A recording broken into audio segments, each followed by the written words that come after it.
So I'm Shannon Carrington. I'm a medical doctor. I would have studied in Trinidad and Tobago. So all of my 5 years I did there.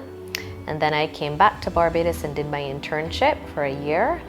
And now I have my office. And this would have been from 2017.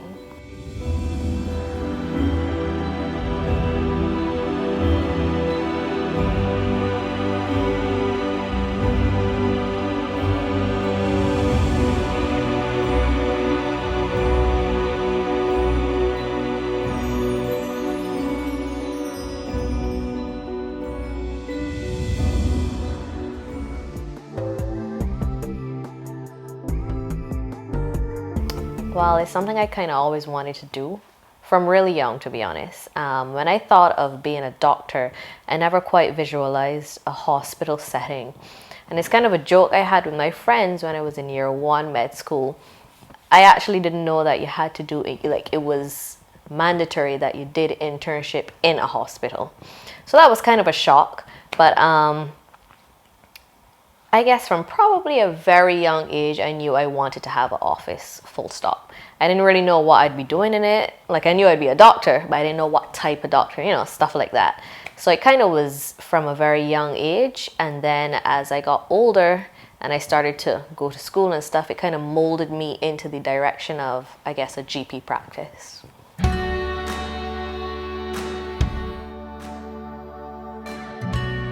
Challenges. The only challenge I really came across would be the occasional patient that would not feel, I guess, comfortable seeing that you're very young. I don't think really female versus male has an issue or poses an issue. It's more probably the age. I'm 27, and so a lot of people that is very, very young to be a doctor. They think that doctors are like at least 45 minimum or like 40 at least, So 27 is like, oh, you're a baby. Like, do you even know what you're doing? Kind of. Someone asked me that already. Do you know what you're doing?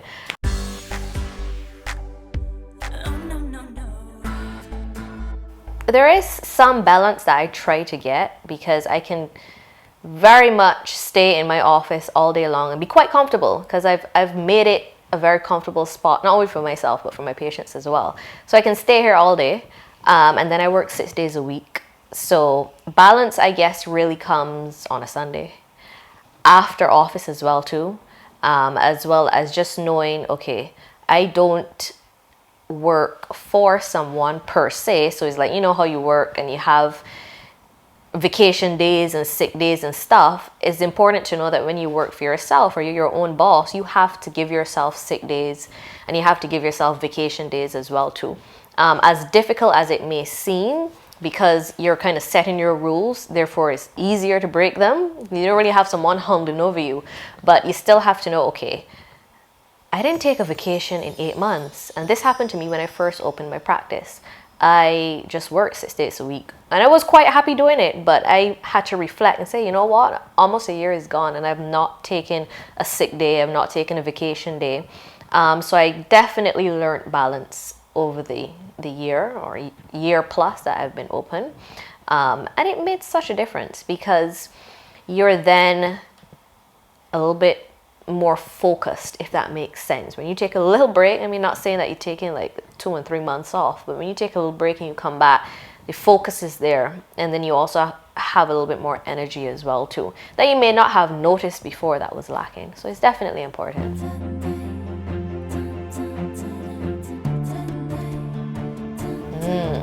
Rest. That word that you use, rest. What is rest? I kid. Right now I get a lot of rest, to be honest. So I can confidently say it's the most important thing. Honestly, it is the most important thing. Resting, however, I guess you can look at rest from a point of view of, every afternoon I go to the beach and I relax for an hour. Like some people may say that is resting, whereas people maybe like a fixed thing at night, 6 to 8 hours, that is me resting. So, some people have a different idea of what rest is for them. Coming from a doctor's perspective, rest I would put with sleeping, which should be at least 6 to 8 hours at night. If you can't get it in every single night, that's fine, you're human. and we have things going on, but at least the majority of your nights in a week, you should be getting adequate rest. And adequate rest would be you going to sleep for 6 to 8 consecutive hours. So it doesn't count if you took a nap at lunchtime and you took another half an hour nap at 6 o'clock, and then like at night you got 3 hours. It needs to be consecutive. That is very important, not only for focus and mental clarity, but generally for your overall health as well. Because if your sleeping patterns are off for an extended or a long period of time, your blood pressure and stuff like that can be affected. And obviously the older that you get in life, these things have a greater impact on the health. So if you can get it down to 6 to 8 consecutive hours now, for most nights out of the week, you're on a very good path.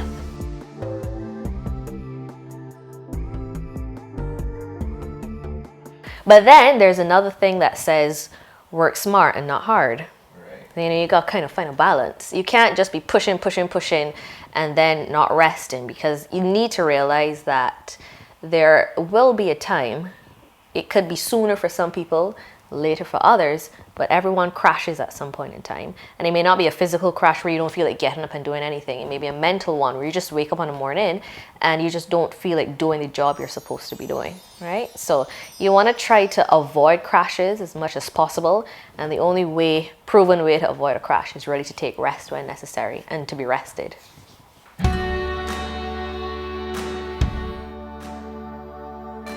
We can stand here all day talking about health and diet and exercise and everything. Here's my take on it. It may not be like textbook, but I think that at least the majority of your meals in a week should be healthy. Or you can even break it down into, okay, breakfast, lunch, and dinner. And if you're not really a breakfast person, because honestly, I am not a breakfast person. When I eat breakfast, I feel nauseous. And every single doctor out there will tell you that breakfast is the most important meal of the day. And it is. But if individually is not the best thing for you, you then have to formulate something that's good for you. So I know that breakfast is not going to be my best or most nutritional meal for the day. So I make sure that at least my lunch, or if not my lunch, my dinner has the nutrients. Now there will be some days that I'm going to be very busy, or sometimes I just feel to have like KFC or Burger King fries or pasta or festival, like, the things that you feel like eating. So I'll have them, but it mustn't be every day. This is where the problem comes. So everything needs to be in moderation.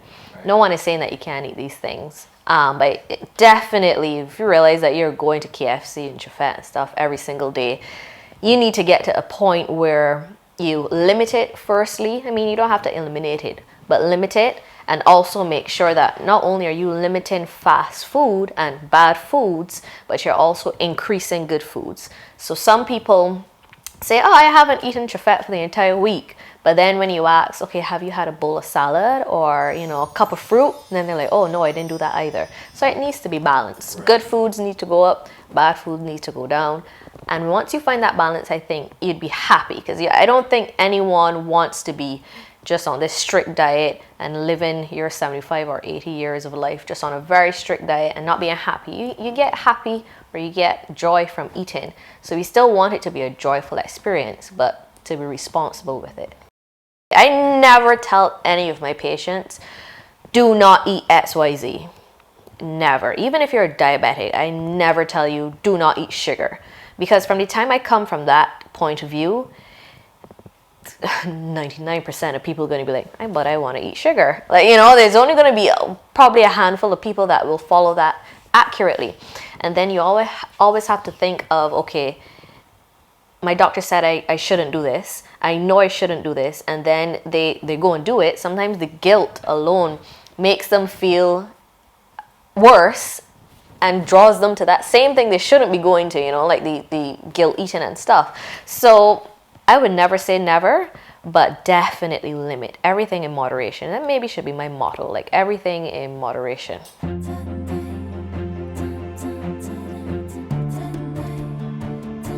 So vitamins, this is one of those topics that sometimes you can have two polar opposites, and then there's some people that have like a gray area. So I have some colleagues of mine who don't believe that you need vitamins at all. And then there are other colleagues that think, oh, there's no harm in supplementing. But let me see the evidence. As we say, evidence-based medicine is what we practice. So their first thing is that, okay, I don't have a problem with the vitamins, but I want to see the proof. And then there are the gray area doctors, I guess, where it doesn't do any harm. So we may not be able to prove 100% what it does, like with many things with medicine. So you can go ahead and take them. So I'm going to talk from, I guess, a medical perspective, and then I'll give you my opinion. As Shannon Carrington and not as Dr. Carrington. So medically, once you have a healthy, balanced diet, and that has a very specific definition as well too. So once you get all of your food groups in specific portions on a daily basis, i.e. you're having a healthy, balanced diet, you should get everything from your diet. Now here is where Shannon Carrington, no, not Dr. Carrington, has an issue with that. The majority, including myself, of us don't have a healthy, balanced diet every single day. So you will have some deficiencies. However, there are some people with certain conditions that have deficiencies that are greater simply because their absorption through the gut is decreased. And whether that is inflammatory bowel disease or any type of sensitivity like gluten sensitivities and stuff like that can give you reactions in the gut, whatever the cause is, they have decreased absorption. So because of that, they have decreased nutrient levels.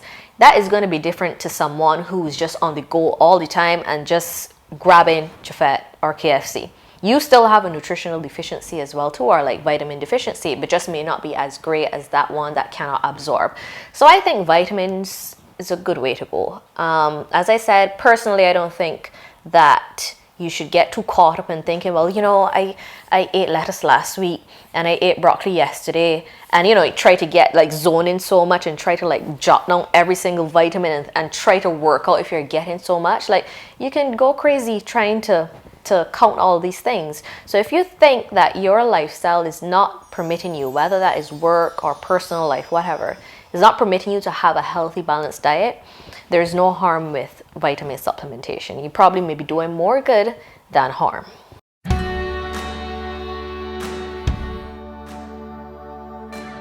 Yeah, so the IV form means that you're putting it directly into the bloodstream. IV stands for intravenous. So you're going directly into a vein and you're infusing, more or less, these vitamins into the bloodstream. The major benefit of that is that it bypasses the first pass metabolism, which includes like the gut and the liver and stuff like that, and it goes directly to your cells. Now, all of that is just a whole set of talk for simply saying that the full dose that we give you via the IV method is exactly what you receive. Versus tablets, where you take a tablet, it has to go into the stomach has to dissolve it has to go through the intestines, has to be absorbed, then it has to go through the bloodstream into the liver, has to get metabolized there, and then it enters into the cells. So there's a whole set of stuff that goes in before it gets to the cell. With the IV version, you bypass all of that. So in theory, you get exactly what we give you. If we give you 500 milligrams of vitamin C, that's what goes into the bloodstream, 500 milligrams of vitamin C. This is the IV method. So the benefits are there for the IV vitamins if you realize that, okay, I do not have, and you have to be honest with yourself, I don't have the most balanced diet. My lifestyle isn't the most balanced. I don't really take vitamins, or maybe I take them for the first week and I forget to be consistent for the next 2 to 3 weeks of the month, or 3 weeks. So once you're honest and you notice I may fall into a particular patient group or client group, and then you notice as well too that you have certain symptoms, so like fatigue, then you may think, okay, IV vitamins may be something I should consider, I could consider.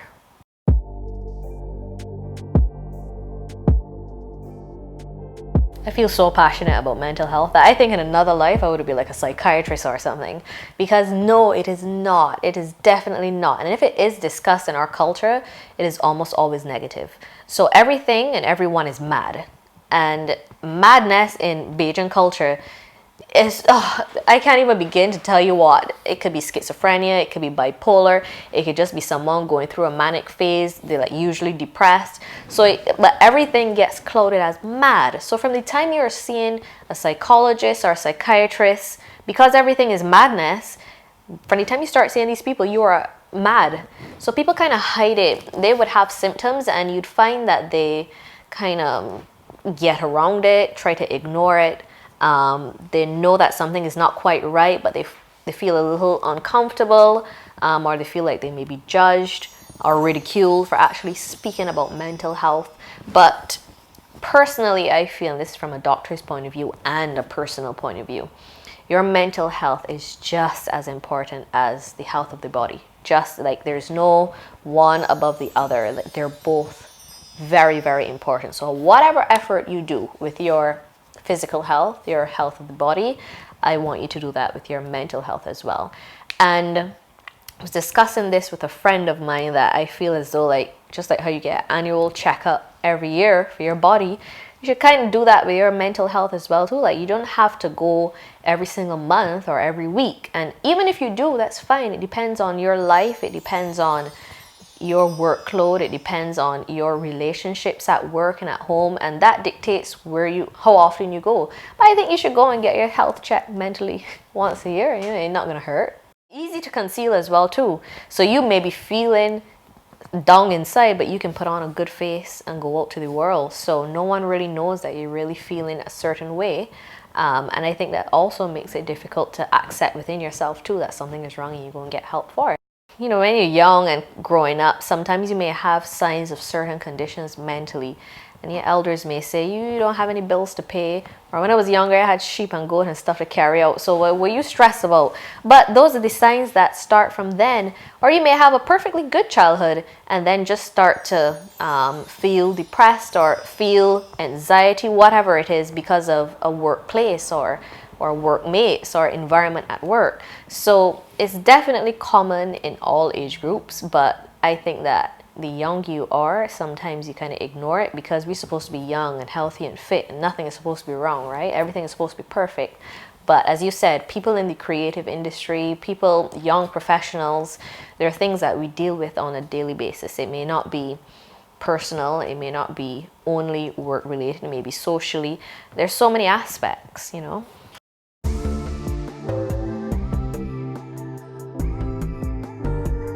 Okay, so we spoke about sleep. Yes. Fix that. There was a time in my life where I didn't have an office and I had to work at a public institution, and it's difficult. It honestly is. Like, this is very easy for me to say because I have my own office and technically I set my own hours. But if you have to get to work every single morning for 7:30 or 7 o'clock, and sometimes you're not leaving until probably 5 or 6 that same day, and then you have to do call, and this is specifically for doctors. I mean, any professional that puts in at least 12 hours a day, it is difficult to tell that person, you know, make sure you get 6 to 8 hours at night. You know, it's very difficult. So I can say personally, I get that because of the environment that I'm in. So sleep, yeah. Health and diet, I don't exercise as often as I should, believe it or not, and I will improve that. Diet, I think I'm pretty good with that. I know exactly what to cut out. I do have days where I eat whatever I feel like, and that is allowed, and I think that's okay. But there are also moments where I wake up at 10 o'clock in the night and crave a salad, and I go make it and I eat it. And this has happened many times, many. This is like part of my routine now at night. I just feel like eating a salad. So, or like a fruit salad. So diet-wise, yes. Mental health-wise, definitely yes. Probably more important after I finished internship, or probably I would say around the ending of internship. I noticed, okay, I need to have a mental health professional in my life, whether it's a therapist, a psychiatrist, a psychologist, whoever you choose and whoever you're comfortable with. You need to have someone that you can just go and sit in any stresses or problems or issues, just like how you go to the doctor and say, hey doc, my knee was hurting me for the past 2 months and I think it's time I get it x-rayed. You can easily walk in or set an appointment with a therapist and say, you know, for the past couple of weeks I have not been feeling good, or whenever I go to work, as soon as I get by the door I feel like these butterflies in my stomach. This is stuff that has been happening to me when I used to work elsewhere. I'd get there and then I'd have like this feeling within my stomach, and I knew it wasn't normal because I never had these issues in life. I was the type that in med school I'd actually be very excited to do exams, which was strange. People would be all nervous and and scared the night before, can't sleep the night before, and I'd be so excited to go and sit these exams. So when I realized, okay, I am doing something that I knew I wanted to do from young, yet I am feeling this anxiety that I never had before. Under no circumstances, I knew something was wrong. And it was just as simple as understanding what you wanted to do in life, knowing where you are, having goals, and knowing exactly what you don't want for your life. And as soon as that becomes clear, like, it is all go clear from there, in my opinion. And sometimes you need help to decipher that path. Sometimes you may be thinking, okay, I want to do X, Y, Z, and then your body's not really tolerating it, or you get these emotions because of it. And then when you go to a therapist and you describe your day and your week and your month to her, she could come and tell you, hey, you know, you do realize that it's your job, you know, it's not necessarily nothing wrong with you per se or your immediate environment, and then you can go from there. So it saves you a lot of time if you have someone like that on board with you throughout your journey. So mentally, I'm good as well.